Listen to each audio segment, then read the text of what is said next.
ሰላም የተወደዳችሁ ወደ ተመልካቾቻችን ከአባታችን ከእግዚአብሔር ከጌታም ከኢየሱስ ክርስቶስ ሰላምና ጸጋ ለእናንተ ይብዛ።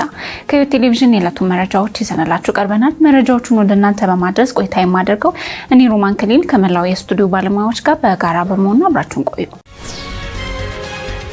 ቀዳሚ ወዳረግነው መረጃችን ስናልፍ የኢትዮጵያ ቃለ ሕይወት ቤተክርስቲያን የሰብአዊ ድጋፍና ልማት ኮሚሽን የልማትና የመንፈሳዊ አገልግሎቶችን ለማቀናጀት በተዘጋጀው ስልታዊ እቅድና የአሰራር ማዕቀፎች ላይ በመሃል ደቡብ ቀጠና አውደ ጥናት አካሄደ።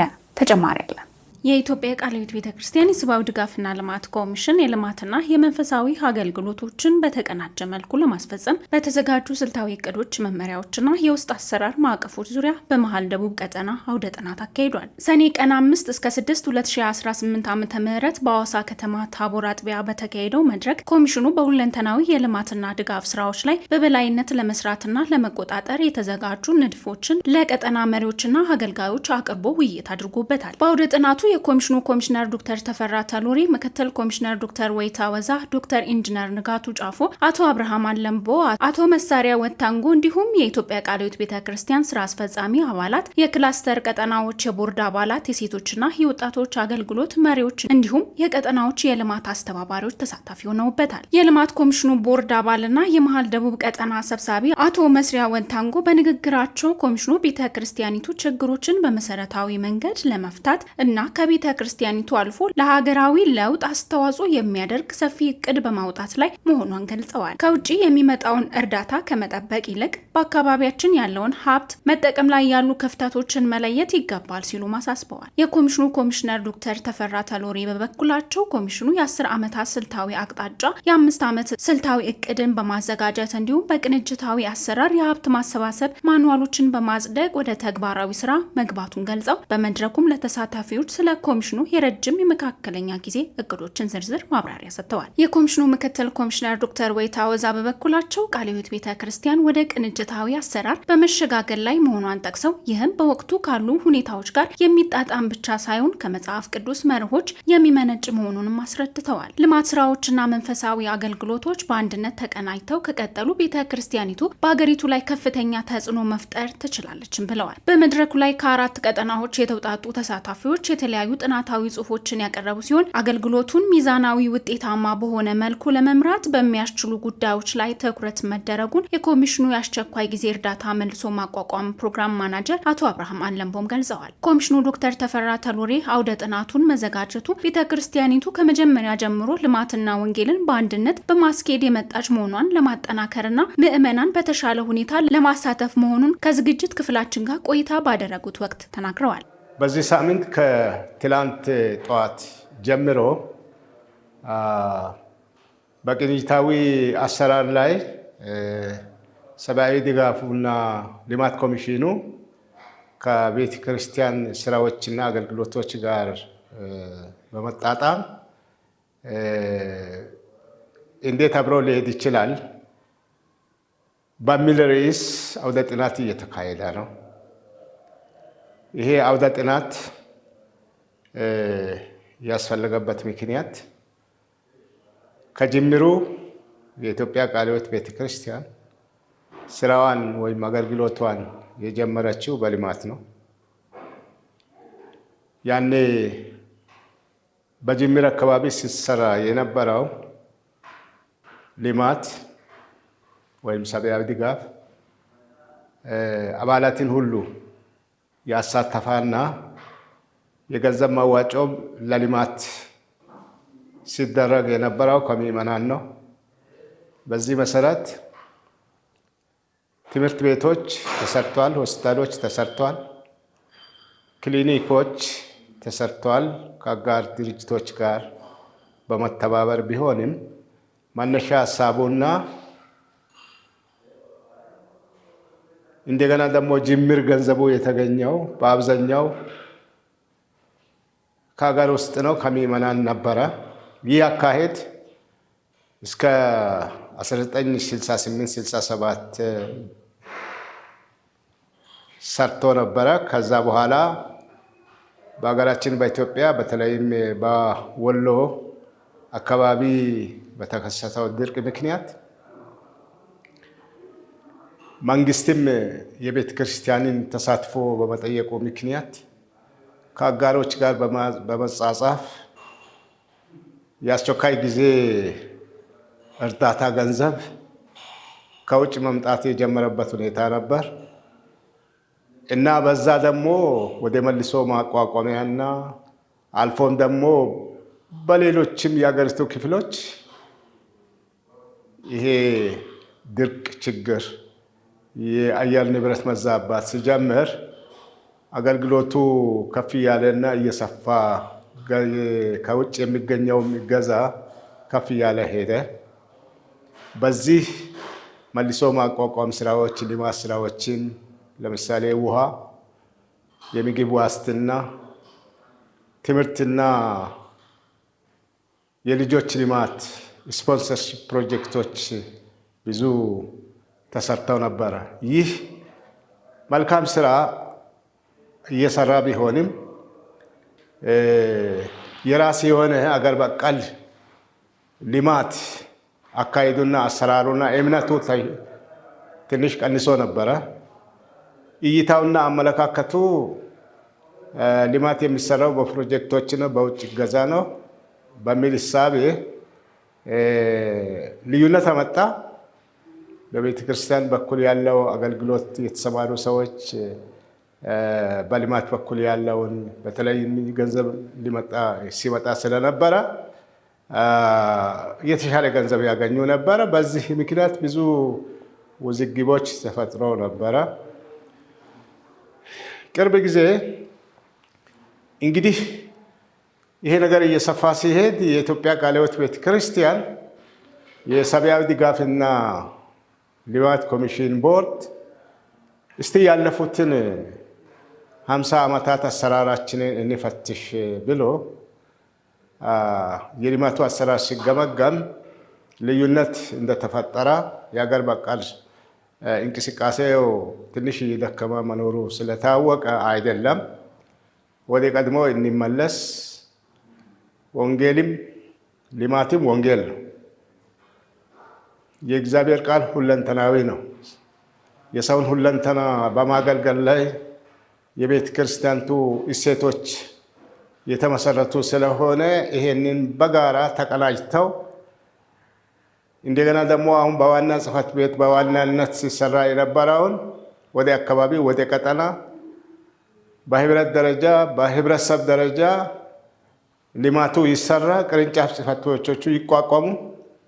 ስለዚህ ልማት መንፈሳዊ የሚል ጽንፍ አይኑር። የጋራ ዓላማ ስለሆነ በተለይም በሁለንተናዊ አገልግሎቱ የኢትዮጵያ ቃለ ሕይወት ቤተክርስቲያን ስለሚታምን ይህንኑ ቤተክርስቲያናዊ እናድርግ፣ አገልግሎቱ ሁለንተናዊ ይሁን። ይህንን ደግሞ ከላይ እስከ ታች ድረስ እስከ አጥቢያ ያሉት ምዕመናን አልፎም ደግሞ ህብረተሰቡ የሚመናን ተሳትፎ እንደሚያስፈልግ ልማቱ በእውነትና በጽድቅ መሰራት እንዳለበት ልማቱ በባለሙያዎች መመራት እንዳለበት ተጠያቂነትን በሚያሰፍን ሁኔታ ማህበራዊ አገልግሎትንና ማህበራዊ ድርጊቶችን ከቤተክርስቲያን ዓላማ ጋር አጣጥሞ ማየት አስፈላጊ በመሆኑ ይሄ ቅንጅታዊ አሰራር ማኑዋል ተዘጋጅቶ በጋራ ቦርድ ተወስኖ ጠቅላላ ጉባኤ አጽድቆ አሁን ወደ ትግበራ ነው የተገባው ማለት። ይሄ ትግበራው ይህንን ቅንጅታዊ አሰራር መመሪያውን ከዋና ጽሕፈት ቤት እስከ አጥቢያ ድረስ አልፎም እስከ ቀበሌ አልፎም እስከ አካባቢ መንግስት ባለሙያዎች እንዴን በመላው ቤተክርስቲያናችን መዋቅሮች ልማት መንፈሳዊ ሳይባል መሪዎች ተሳትፈው ለህብረተሰቡ ማስረዳትና ከዚህ በኋላ ደግሞ የልማት አሰራሩ ሞሮፍ ቅንጅታዊ እንደመሆኑ መጠን እንደገና ደግሞ ኢላይ ተይዞ ያለውን በአብዛኛው የአስተዳደርን ጉዳይ ልማት አስተዳደርን ሁላችን ተጋርተን ቅርንጫፍ ጽሕፈት ቤቶችን በቀጠናና በህብረት ደረጃ በአጥቢያም ደረጃዎች በማቋቋም ማህበራዊ አገልግሎቱም ኢኮኖሚ አገልግሎት ልማቱም የውጭም ከውጭም ይገዛ የሚገኘው ከሀገር ውስጥም የሚገኘው ተቀናጅቶ እንዲሰራ ለማድረግ በዚህ ጊዜ የመጀመሪያውን ከአንድ ሳምንት በፊት በአርባ ምንጭ ከተማ ከ3 ቀጠናዎች ለተውጣጡ መሪዎች ተሰጥቷል። በዚህ ጊዜ ደግሞ እንደዚሁ ከ3 ቀጠናዎች ለተውጣጡ መሪዎች እየተካሄደ ያለበት ሁኔታ አለ። ይህ እጅግ በጣም ጠቃሚ አውደ ጥናት ነው። ይህ አውደ ጥናት የወጣውን መመሪያ ወደ መሬት ከማውረድ አንጻር መሪዎች በተለያዩ ደረጃ ያሉት ተሳትፈው እንደገና ደግሞ ሄደው ለመላው ህብረተሰብ እንዲያስተምሩ ለማድረግ ታስቦ የተዘጋጀ አውደ ጥናት ነው።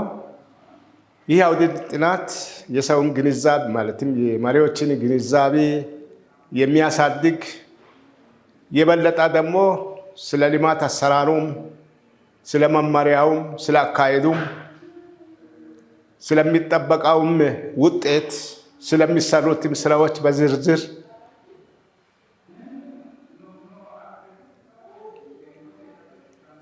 ዝርዝሩን የሚያሳይ አልፎ ተርፎም ደግሞ ቅንጅታዊ አሰራሩ ማኑዋል እንዲረዱ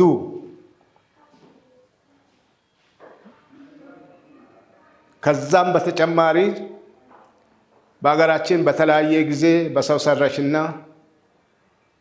በተፈጥሮ አደጋዎች ለሚጎዱ ወይም ደግሞ ለተጎዱ ሰዎች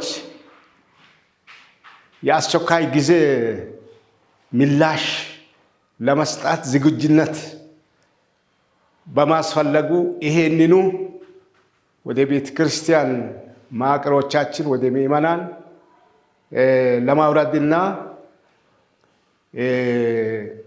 የልማት ስራው የእርዳታ ስራው ምዕመናንን የበለጠ አሳታፊ እንዲሆን ገብቷቸው ተረድተው እውቀት ኖሯቸው ዜጎች ምዕመናን ሁሉም ህብረተሰብ የኢትዮጵያ ቃለ ሕይወት ቤተ ክርስቲያን ሰብአዊ ድጋፍና ልማት ኮሚሽን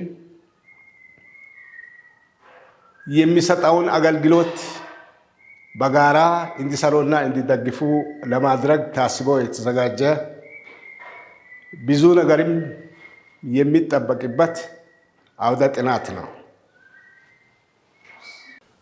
ደስታ ላምቤቦ እባላለሁ። የኢትዮጵያ ቃለ ሕይወት ቤተክርስቲያን የሰብአዊ ድጋፍና ልማት ኮሚሽን የቦርድ አባል ነኝ። ዛሬ እዚህ እየተደረገ ያለውን መርሃ ግብር በተመለከተ ከተወሰኑ ዓመታት በፊት በኢትዮጵያ ቃለ ሕይወት ቤተክርስቲያን ጠቅላላ ጉባኤ በተወሰነው መሰረት መንፈሳዊ አገልግሎትና የልማት አገልግሎት እንዲሁም የሰብአዊ ድጋፍ አገልግሎት በተቀናጀ መልኩ መካሄድ እንዳለበት ውሳኔ የተላለፈ ስለሆነ በዛው መሰረት እንዴት አድርጎ የቅንጅት ስራውን ማስኬድ እንደሚቻል ለመመካከር የተዘጋጀ መርሃ ግብር ነው። በዚህ መርሃ ግብር ውስጥ ከስራው ጋር ቀጥታ ግንኙነት ያላቸው የቤተክርስቲያን መሪዎች፣ የቀጠና መሪዎች፣ የህብረት መሪዎች አንድ ላይ ሆነን ከልማት ኮሚሽኑ ኃላፊዎች ጋር ምክክርና ውይይት እያደረግን ያለንበት መርሃ ግብር ስለሆነ ከአንድ ሳምንት በፊት በአርባ ምንጭ የመጀመሪያው የምክክር ጊዜ ተካሂዷል። ይሄኛው ሁለተኛ ነው። በቀጣይ ደግሞ በሆሳና፣ በጅማ እንዲሁም በአዲስ አበባ የሚካሄዱ ፕሮግራሞች ይኖራሉ። ይህ ዋናው ዓላማ እንዴት የመንፈሳዊ አገልግሎትን ከልማትና ከሰብአዊ ድጋፍ ጋር ማቀናጀት እንደሚቻል የቤተክርስቲያን መሪዎችም የልማት ኮሚሽኑ ኃላፊዎችም ሰራተኞችም በትክክል ተረድተው ማስኬድ እንዲቻል ነው። የኢትዮጵያ ቃለ ሕይወት ቤተክርስቲያንም በጠቅላላ ጉባኤ ውሳኔው መሰረት የቅንጅት ስራውን ጀምራለች። እንዲህ ተቀናጅተን የምንሰራ ከሆነ ብዙ ስራ መስራት ይቻላል፣ ብዙ ውጤትም ማግኘት እንችላለን ብለን እናምናለን። ስሜ መሳሪያ ወታንጎ እባላለሁ። ከዚሁ ከመሃል ደቡብ ቀጠና ነው የማገለግለው ማለት ነው። እንዲሁም ደግሞ ኢትዮጵያ ቃለ ሕይወት ቤተክርስቲያን የሀገር አቀፍ ስራ አስፈጻሚ አባል ነኝ። እንግዲህ ኢትዮጵያ ቃለ ሕይወት ቤተክርስቲያን ሁለቱንም አገልግሎት በጋራ የምታስተግል ቤተክርስቲያን ነች። ዛሬ እንግዲህ እየሰለጥን ያለ ነው ቅንጅታዊ አሰራርን በሚመለከት ነውና ሁለቱ ብለን ነው ከዚህ በፊት በነባሩ እውቀታችን መንፈሳዊውንና ልማታዊው በሚል ነው ሁለት ጎራ በመክፈል ሲሰራበት የነበረው። ይህ ግን ምን ያህል ቤተክርስቲያንን ውጤታማ አደረጋት የሚለው ዙሪያ ላይ ነው ውይይቱ ያስፈልገው። ነባር ከተለመደው አሰራር ወጣ ባለ መንገድ ይሄኛው መንገድ በመቀየር ቅንጅታዊ አሰራርን የተከተለ እንደ ቤተ ክርስቲያን ሁለቱንም አገልግሎት እንደ አንድ ይዞ መሄድ ምን ይጠቅማል የሚለው ላይ ነው ውይይቱ መሰረት ያደረገው። ይህንን ለማድረግ ደግሞ እንደ ግልም እንደ ቀጠናችንም ከነጋርም የሚያገለግሉ ጽሕፈት ቤት አለ፣ ሙሉ ጊዜ የሰጡ አገልጋዮችም አሉ። ታችኛው አጥቢያ ቤተክርስቲያናት ህብረት መዋቅርም አለ። እስከ ታች አጥቢያ እስኪደርስ ድረስ ጠንክረን ለመስራት እናስባለን፣ እናቅዳለን።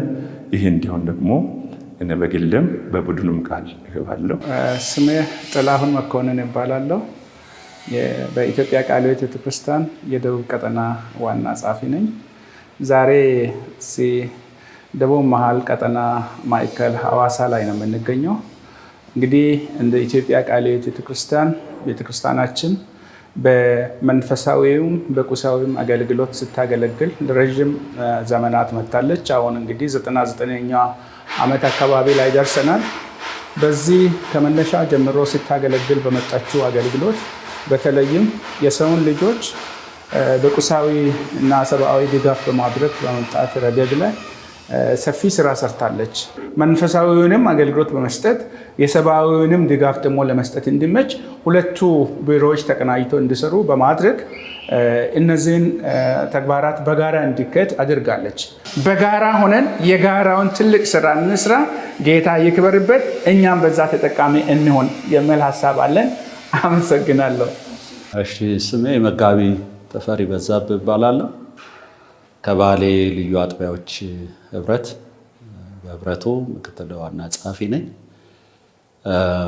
በዚህ እንግዲህ የሰብአዊ ልማትና ሰብአዊ እርዳታና ልማት ኮሚሽን የኢትዮጵያ ቃለ ሕይወት ቤተክርስቲያን በተዘጋጀው አውደ ጥናት ላይ እነዚህን 2 ቀናት ስናሳልፍ ቆይተናልና በዚህ ባሳለፍናቸው ቀናት ወይም ባሳለፍንበት በዚህ የአውደ ጥናት ፕሮግራም ላይ ያየናቸው ነገር የተገነዘብናቸው ነገሮች አሉ። እነሱም አንዱ ከመጽሐፍ ቅዱስ መሰረታዊነቱ ከመጽሐፍ ቅዱሳዊ መሆኑን አስመልክቶ በደንብ ተመልክተናል። ጌታ ኢየሱስ ክርስቶስ በምድር በነበረ ጊዜ ይሰጥ የነበረው አገልግሎት ሁለንተናዊ ነበረ። የሰውን መንፈሳዊ ማንነቱንም ማድረስ ያደርግ ነበር። ሲቀጥል ደግሞ በቁሳዊ ነገር የሰዎችን ጉድለት አይቶ ምግብ ለሚያስፈልጋቸው ምግብ ይሰጥ ነበር። እንደየአውዱ በጊዜው ለነበሩ ሰዎች ለሚያስተምራቸው ለሚያሰለጥናቸው ሰዎች በስጋ የታመሙ ሰዎችን ይፈውስ ነበር። መንፈሳዊ ትምህርትን ይሰጥ ነበር። ይሄ በጣም ያው ሞዴላችን ዋናው ኢየሱስ ክርስቶስ ነው። ከሞዴል አንጻር ወደ ሰብአዊ እርዳታን ከመስጠት አንጻር ልማትን ከመስራት አንጻር ያለው ነገር ዋናው ሞዴላችን ጌታ ኢየሱስ ክርስቶስ ነው። ሙሉ የሆነ አገልግሎት ለመስራት ይህንን የኢትዮጵያ ቃለ ሕይወት ቤተክርስቲያን ያስቀመጠውን አቅጣጫ ለመተግበር እኛ የበኩላችንን ለመወጣት እዚህ ያለነው የመጣነው አብረውኝ የመጡት ስራ አስፈጻሚዎች አብረው መጥተዋል። ሁላችንም ይህን ተባብረን ልናስቀጥል እግዚአብሔር ቢፈቅድ ተስፋ እናደርጋለን ብለን እናምናለን። የምስራች ብርሃኔ እባላለሁ። ዛሬ ደግሞ እየሰራን ከነበሩ ትምህርታችን ስንነሳ ድሮ ከምናደርገው ከልማት እንቅስቃሴ ይልቅ በጣም ተጠነካክረን ሄደን ትውልድን ማነቃቃት እንዳለብንና ይህንን እንዳለ ወደታች አውርደን በሴቶቻችንም ላይ ይሁን በትውልዶቻችን ላይ አፕላይ ማድረግ እንዳለብን ይሄ ዛሬ ብዙ ግንዛቤ የፈጠረ ስልጠና መሆኑን አይቻለሁ። በመጨረሻም ተሳታፊዎች በቀረቡ ሰነዶችና እቅዶች ላይ ሰፊ ውይይት በማድረግ ገንቢ አስተያየቶችን ማቅረባቸው ተገልጿል። በተመሳሳይ ዜና የኢትዮጵያ ቃለ ሕይወት ቤተክርስቲያን የሰብአዊ ድጋፍና ልማት ኮሚሽን በሐዋሳ ሁለንተናዊ የማህበረሰብ ለውጥ ፕሮጀክትን አስጀመረ። ተጨማሪ ያለን ሰኔ 6 2018 ዓ.ም የኢትዮጵያ ቃለ ሕይወት ቤተክርስቲያን የሰብአዊ ድጋፍና ልማት ኮሚሽን ከቲር ፈንድ ኔዘርላንድ ጋር በመተባበር በሐዋሳ ከተማ 15 አካባቢዎች ውስጥ ለአንድ ዓመት የሚተገበር ሁለንተናዊ የማህበረሰብ ለውጥ ፕሮጀክት በይፋ አስጀምሯል። 1.7 ሚሊዮን ብር በላይ የተመደበለት ይህ ፕሮጀክት በከተማ ውስጥ በዝቅተኛ ኑሮ ደረጃ የሚኖሩና ለተለያዩ አደጋዎች ተጋላጭ የሆኑ ሴቶች፣ ህጻናትና ወጣቶችን በመደገፍ ዘላቂ የልማት ለውጥን ማምጣት ያለመ መሆኑ ተገልጿል። ፕሮጀክቱ የማስጀመሪያ መርሃ ግብር ላይ የኢትዮጵያ ቃለ ሕይወት ቤተክርስቲያን የሰብአዊ ድጋፍና ልማት ኮሚሽን ኮሚሽነር ዶክተር ተፈራ ተሎሬ፣ ምክትል ኮሚሽነር ዶክተር ወይታወዛ እንዲሁም ከፍተኛ የመንግስት አካላት ወይዘሮ ቅድስት ላንዳሜ፣ የሐዋሳ ከተማ ሴቶችና ህጻናት ጉዳይ መምሪያ ምክትል ኃላፊ እንዲሁም አቶ ዮሴፍ ሳማንጎ የከተማው ፕላንና ኢኮኖሚ ልማት መምሪያ የልማት ድርጅቶች ድጋፍ ክትትል አስተባባሪ፣ አቶ ሙልጌታ ጫማ የሴቶች ህጻናት ጉዳይ መምሪያ የልማት ድርጅቶች ክትትል ድጋፍ አስተባባሪ ተገኝተዋል። ኃላፊዎቹ በንግግራቸውም ፕሮጀክቱ የራስ አገዝ ቡድኖችን በማጠናከር የኑሮ ጫና የሚገጥማቸውን ዜጎች በመደገፍና በከተማ ውስጥ ተጨባጭ ማህበራዊ፣ ኢኮኖሚያዊ ለውጥን ለማምጣት አስተዋጽኦ እንደሚያደርግ ገልጸዋል። በቀጣይም ከኮሚሽኑ ጋር በመተባበር ለፕሮጀክቱ ስኬታማነት እንደሚሰሩ አረጋግጠዋል። በሌላ በኩል የኮሚሽኑ ኮሚሽነር ዶክተር ተፈራ ተሎሬ ኮሚሽኑ በሐዋሳ ከተማና በሌሎች አካባቢዎች የልማትና የሰብአዊ ድጋፍ ስራዎች ሲከናወኑ ከ50 ዓመታት በላይ ታሪክ እንዳለው ገልጸዋል። ኮሚሽኑ በንጹህ መጠጥ ውሃ አቅርቦት፣ በምግብ ዋስትና፣ በገቢ ማስገኛና በሙያ ማበልጸጊያ ፕሮግራሞች የሚታወቅ ሲሆን የማህበረሰቡን ችግር በመቅረፍ ድህነትን ለመቀነስ ተጠቃሚዎች በራሳቸው እንዲቆሙ ለማስቻል እየሰራ መሆኑንም አንስተዋል። በፕሮጀክቱ ውስጥ ዘላቂ የገቢ ማስገኛ እድሎችን ማመቻቸት፣ የራስ አገዝ ቡድኖችን ማጠናከርና ተጋላጭ የሆኑ የማህበረሰብ ክፍሎችን በማብቃት ዘላቂ ለውጥ ለማምጣት ታቅዷል። የኢትዮጵያ የወንጌላውያን አብያተ ክርስቲያናት ህብረት 50ኛ ዓመት የወርቅ ኢዮቤልዩና የመጋቢያን ኮንፈረንስ ሊያካሂድ መሆኑ ተገልጿል። የኢትዮጵያ የወንጌላውያን አብያተ ክርስቲያናት ህብረት የተመሰረተበትን 50ኛ ዓመት የወርቅ ኢዮቤልዩ ክብረ በዓልና የ2018 ዓመት የመጋቢያን ኮንፈረንስ ከሐምሌ 6 እስከ 9 2018 ዓ.ም እንደሚካሄድ አስታውቋል። ህብረቱ የዝግጅቱን ዝርዝር መረጃን በተመለከተ ማክሰኞ ሰኔ ቀን 9 2018 ዓ.ም በዋናው ጽህፈት ቤት ጋዜጣዊ መግለጫ ሰጥቷል። በመግለጫውም የ50ኛ ዓመት የወርቅ ኢዮቤልዩ በዓል የህብረቱ የአገልግሎት ጉዞ፣ ያለፉ ዓመታት አስተዋጽኦና የወደፊት የአገልግሎት አቅጣጫዎችን ለመዘከር እንደሚካሄድም ተገልጿል። በ9 ቤተ እምነቶች የተቋቋመው ህብረቱ በአሁኑ ሰዓት ከ100 በላይ ቤተ እምነቶችን አቅፎ እየሰራ እንደሚገኝ ከአዘጋጆቹ ለማወቅ የተቻለ ሲሆን የመጋቢያን ኮንፈረንስ መጋቢያን በትምህርት፣ በአገልግሎት ልምድ ልውውጥና በመንፈሳዊ እድገት ለማጠናከር የተዘጋጀ መሆኑም ተጠቅሟል። የኢትዮጵያ ወንጌላውያን አብያተ ክርስቲያናት ህብረት ፕሬዝዳንት ፓስተር ደረጀ ታፈሰ በመግለጫው እንደተናገሩት ክብረ በዓሉ ያለፉት 50 ዓመታት በማሰብ በጋራ የረዳንን እግዚአብሔር የምናመሰግንበት ነው ሲሉ መልእክታቸውን አጋርተዋል። በተጨማሪም ለቀደሙት አባቶች እንዲሁም አገልጋዮች እውቅና የሚሰጥ መሆኑን በመግለጫው ተወስቷል። ከዚሁ ጋር ተያይዞ ከሌሎች የሀገሪቱ ክፍሎች ፕሮግራሙን ለመታደም የሚመጡ እንግዶች በቂ ዝግጅትና አቀባበል እንደሚደረግ የተገለጸ ሲሆን የምስጋና ክብረ በዓሉ በአዲስ አበባ አራዳ ፓርክ ይካሄዳል ተብሏል። ተመልካቾቻችን እየተከታተላችሁት የሚገኘው ከህይወት ቴሌቪዥን የዕለቱን መረጃዎቻችን ነው። አሁን ደግሞ ከውጭ ወዳገኘናቸው መረጃዎች እናልፋለን። በናይጄሪያ የታገተችው ሊያ ሻሪቡ እንድትፈታ የክርስቲያን ተሟጋች ቡድኖች ሰልፍ ሊያካሂዱ መሆኑ ተገለጸ። ባልደረባችን ባስሌት ዘሪውን ተጨማሪ አለው። በናይጄሪያ የተጠለፈችው ሊያ ሻሪብ እንድትፈታ የክርስቲያን ተሟጋች ቡድኖች ሰልፍ ሊያካሂዱ ነው። በናይጄሪያ ከተጠለፈች 8 ዓመታት ያለፏት ክርስቲያን ተማሪ ሊያ ሻሪብ ነፃ እንድትወጣ ለማሳሰብና ለመጠየቅ የክርስቲያን መብት ተሟጋቾች ድርጅት በዋሽንግተን ዲሲ በሚገኘው የናይጄሪያ ኤምባሲ ፊት ለፊት ሰልፍ ለማካሄድ ተዘጋጅቷል። በክርስቲያን ነጻነት ኢንተርናሽናል 21 ዊልበርፎርስ እና ጁብሊ ዘመቻ የተዘጋጀው የሰኔ 18 ሰልፍ በግጭት ውስጥ የጾታዊ ጥቃት ለማስወገድ ከሚከበረው ዓለም አቀፍ ቀን ጋር በመጣጣም የሚካሄድ ሲሆን በዓለም ዙሪያ የሃይማኖት ነጻነት ጥሰቶች ላይ ግንዛቤ ለማሳደግ እያለመ መሆኑ ተገልጿል። ሊያ ሻሪቡ በ2018 በዮቤ ግዛት ዳፒቺ ከሚገኘው የመንግስት ሴቶች ሳይንስና ቴክኖሎጂ ኮሌጅ ላይ በተፈጸመው ጥቃት ወቅት ከ100 በላይ ተማሪዎች ጋር ታግታ ነበር። አብዛኞቹ ተማሪዎች በኋላ ቢለቀቁም ሻሪቡ ክርስትናዋን ትታ እስልምናን እንድትቀበል የቀረበላትን ግፊት ባለመቀበሏ በምርኮ ውስጥ እንደቀረች ተዘግቧል። የዘመቻው አዘጋጅም እሷ ከዳቺፒ ጥቃት በኋላ አሁንም በስር የምትገኝ የመጨረሻዋ ተማሪ መሆኗን አስታውቋል። ኢንድ ዘ ሳይለንስ በሚል መሪ ቃል የሚካሄደው ሰልፍ የሊያ ሻሪቡን ጉዳይ ብቻ ሳይሆን በናይጄሪያ በግጭት በተጎዱ አካባቢዎች በተጠለፉ በግዳጅ ጋብቻ፣ በጾታዊ ጥቃትና በሃይማኖታዊ ስደት የተጎዱ ክርስቲያን ሴቶችና ልጃገረዶች ችግር ላይ ትኩረት ለመሳብ ያለመ ነው። የዘመቻው አስተባባሪዎች የሊያ ጉዳይ በዓለም አቀፍ ደረጃ ከታወቁ የሃይማኖት 6 ጉዳዮች አንዱ መሆኑን ጠቅሰው በናይጄሪያ ያለውን የሃይማኖት ነጻነት ፈተና በግልጽ የሚያሳይ ጉዳይ መሆኑን አስገንዝበዋል። የተጠለፉ ሴቶችን በደህና ወደ ቤታቸው እንዲመለሱ፣ ለተረፉ ሰዎች የድጋፍ አገልግሎትን እንዲያሻሽሉ፣ የጠለፋና የጾታዊ ጥቃት ወንጀሎችን በሚገባ እንዲመረመር እና ለተጋላጭ ማህበረሰቦች ጥበቃ እንዲያጠናክር ጥሪ ቀርቧል። 8 ዓመታት በጣም ረጅም ናቸው ሲሉ የዘመቻው አዘጋጅ ዓለም አቀፉ ማህበረሰብ ሊያ ሻሪቡንና እንደሷ ያሉ አሁንም ነጻነታቸውን የሚጠብቁ ሴቶች እንዳይረሱ አሳስበዋል። እንዲሁም አማኞች ለሻሪቡ ለቤተሰቧና ለሌሎች በግፍ ለተጎዱ ሴቶችና ልጃገረዶች እንዲጸልዩ፣ ለፍትህ ድምጻቸውን እንዲያሰሙ ጥሪ አቅርበዋል። በህንድ ሰሜን ምስራቅ ፓስተሮችን ጨምሮ 6 ታጋቾች መሞታቸው ተነገረ። ባልደረባችን ጽጌረዳ አለሙ ተጨማሪ አላት።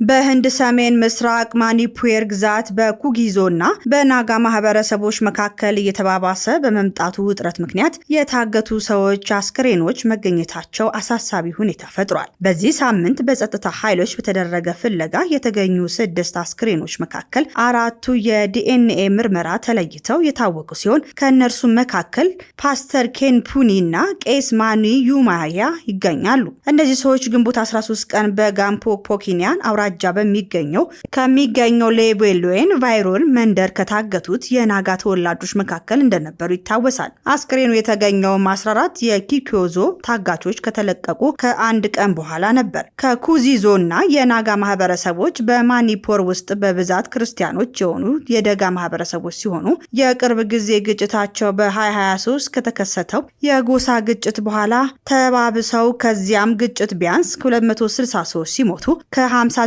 ሺህ በላይ ሰዎች ከመኖሪያቸው ተፈናቅለዋል። የአሁኑ ቀውስ የተቀሰቀሰው ግንቦት 13 ቀን 3 የታዱ ማህበረሰቦች የቤተ ክርስቲያን መሪዎች የጋንኮፖኒ አውራጃ ውስጥ የድብቅ ጥቃት ከተገደሉ በኋላ ነበር። የኩዚዞ ቡድኖችም ጥቃቱን የፈጸሙት የናጋ ታጣቂ ቡድን ነው ሲሉ ይከሳሉ። ሆኖም እስካሁን ምንም አይነት እስራት አልተፈጸመም። በሌላ በኩል 14 የኩዚዞ ቪሎጄንስ እና ከ27 ቀናት ምርኮ በኋላ በናጋ የሲቪል ማህበረሰቦች ቡድን ተለቀው ወደ መኖሪያ ቤታቸው ተመልሰዋል። የተባበሩት ናጋ ምክር ቤት ይህን እርምጃ በሰብአዊ ምክንያትና ከቤተ ክርስቲያን እንዲሁም ከፖለቲካ መሪዎች ለቀረበ ጥሪ ምላሽ መሆኑን ተገልጿል። በተመሳሳይ ጊዜ የ55 ዓመቱ የኩዚዞ ገበሬ ሃይሎጂን ሉቪየን በታንግሎቬኒያን አውራጃ በታጣቂዎች ተገሎ መገኘቱ የበቀል ጥቃቶች አሁንም መቀጠላቸውን አመላክቷል። የኩዚዞ ቡድኖችም ግድያው ከናጋ ታጣቂዎች ጋር አያይዘውት እየተገለጸ ነው። የኢሚፉል ካቶሊክ ሊቀ ጳጳስ ዶሚኒክ ሉሞን በሁለቱ ክርስቲያኖች ማህበረሰቦች መካከል እየተባባሰ በመጣው ግጭት ላይ ጥልቅ ሐዘን በመግለጽ አመት ዘላቂ ሰላም ሊያመጣ እንደማይችልም አስጠንቅቀዋል። እንዲሁም በሃይማኖት መሪዎች መካከል ውይይትና መተባበር በማጠናከር የሰላም ጥረቶች እንደሚቀጥሉም ገልጸዋል። ወደ ተመልካቾቻችን የተከታተላችሁት ከህይወት ቴሌቪዥን የዕለቱ መረጃዎቻችንን ነበር። መረጃዎቹን ወደ እናንተ በማድረስ ቆይታ ያደረኩት እኔ ሮማን ክሊል ከመላው የስቱዲዮ ባለሙያዎች ጋር በጋራ በመሆን ነበር። ከቀሪ የህይወት ቴሌቪዥን መሰናዶች ጋር መልካም ቆይታ ይሁንላችሁ።